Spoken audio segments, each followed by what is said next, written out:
রাস্তায় চলা যাচ্ছে না, যাত্রী কম, মানে মানুষের জ্বালায় যাত্রীও পাওয়া যাচ্ছে না, গাড়িতে যাত্রী কম চলাচল করছে। আর ফ্যানের তলাও তো বসা যাচ্ছে না, ট্রেনের তলাতে এত তাপ পড়ছে, তাপের তলায় চোখ মুখ জ্বলে যাচ্ছে, 3 বার গোসল। আর হেভি তাপ পড়ছে আজ কয়েকদিন ধরে, আছে তাপের তলায় বসা যাচ্ছে না, চলা যাচ্ছে না একভাবে। চুয়াডাঙ্গায় এমন তাপ, গা ঘেমে স্রোত হয়ে যাচ্ছে, সামাই ছাড়া কোনো রকম, সামাই থেকেও শান্তি আসছে না। পানির ওপরে পানি খাচ্ছি, ঠিক আছে, তাও শান্তি নেই, মানে কোনো রকম চলতে পারছি না, রিক্সা চালাতে পারছি, ঠিক আছে, কি করে খাবো এখন, এমন অবস্থা।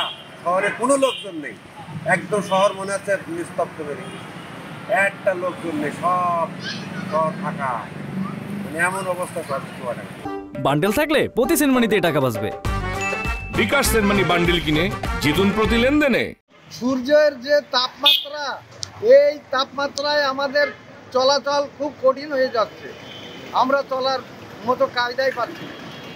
রিক্সা নিয়েছে, বসে আছি ছায়ায়, কোনো শহরে লোক নাই, জন নাই, আমরা কি করে চলবো? তো তাপমাত্রা বেশি, যার ফলে আমরা চলার কোনো সুবিধা অসুবিধায় ভোগ করে চলছি, কিন্তু কোনো লোকজন বার হচ্ছে না শহরে। তাপমাত্রায় আমরা কি করে চলবো? আমাদের তো রুজি রোজগার না করলে তো আমাদের পেট চলবে না, আমরা গরিব মানুষ, আমরা কি করে চলি?